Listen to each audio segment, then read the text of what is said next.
Hello everyone, আসসালামু আলাইকুম। আজকে আমি বড়ই দিয়ে আচার করব। আচার বানানোর জন্য প্রথমে আমি কড়ার মধ্যে শুকনা মরিচ ভেজে নেব। শুকনা মরিচ ভেজে নিয়ে এখন আমি দিয়ে দিব পাঁচফোড়ন। পাঁচফোড়ন আর শুকনা মরিচ আমি ভেজে নিব। পাঁচফোড়ন ভাজতে বেশি সময় লাগে না। তাই আগে শুকনা মরিচ ভালো করে ভেজে নিতে হবে। পাঁচফোড়ন কিন্তু বেশি ভাজা যাবে না। বেশি ভাজলে কিন্তু পাঁচফোড়নের গুঁড়া তিতা লাগবে। তাহলে আচার কিন্তু খেতে বেশি ভালো লাগবে না। তাই হালকা করে পাঁচফোড়ন ভেজে নিতে হবে।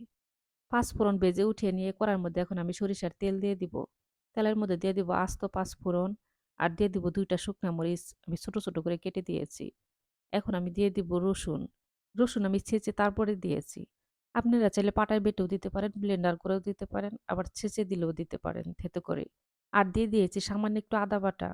আদা রসুন তেলের মধ্যে ভেজে নিয়ে এখন আমি দিয়ে দিব ধুয়ে পরিষ্কার করে রাখা বড়ই।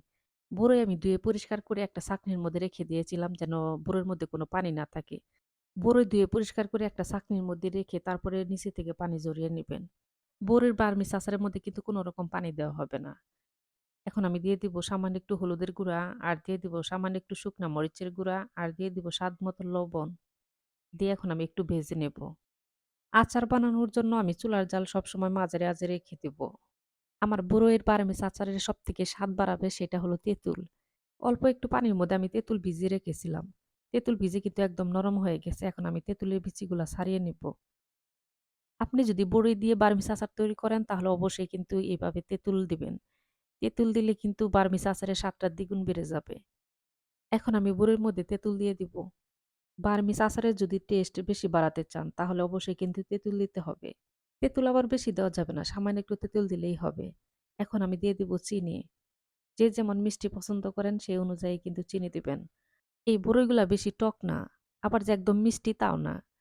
তাই চিনি আমি অল্প করে দিলাম, লাগলে পরে দিব। আচার বানাতে একটু সময় লাগে কিন্তু এই বার্মিজ আচার বানাতে কিন্তু তেমন একটা সময় লাগে না। খুব অল্প সময়ের মধ্যে এই বার্মিজ আচার তৈরি করে ফেলতে পারবেন। সবকটা বড়ই সেদ্ধ হয়ে অনেকটা নরম হয়ে গেছে। এখন আমি একটা ডাল ঘুটনিতে এরকম করে গলিয়ে নিব। আমি অল্প বড়ি দিয়ে আচার করতেছি তার জন্য কিন্তু গোটা দিলাম না। এভাবে গলিয়ে নিলাম। আর যদি বেশি করে বড়ই দিয়ে আচার করেন তাহলে একটা ডাল ঘুটনি দিয়ে গোটা দিবেন, তাহলে দেখবেন যে বড়ই গলে গেছে। বড়ই গলিয়ে নেওয়া হয়ে গেছে। এখন আমি আচারের মধ্যে সিরকা দিয়ে দিব। আপনাদের হাতের কাছে যদি সিরকা না থাকে তাহলে না দিলেও চলবে। আচার যদি বেশি দিন রাখতে চান তাহলে কিন্তু অবশ্যই সিরকা দিতে হবে। এখন আমি আচারের মধ্যে দিয়ে দিব ভাজা পাঁচফোড়ন। পাঁচফোড়ন আর শুকনা মরিচ আমি ভেজে নিয়েছিলাম, গুঁড়া করে নিয়েছি সেটাই এখন দিয়ে দিলাম।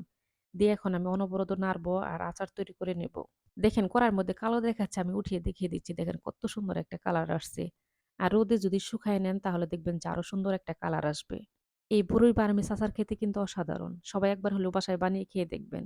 এখন আমি নামিয়ে ফেলবো। সবাই ভালো থাকবেন। আল্লাহ হাফেজ।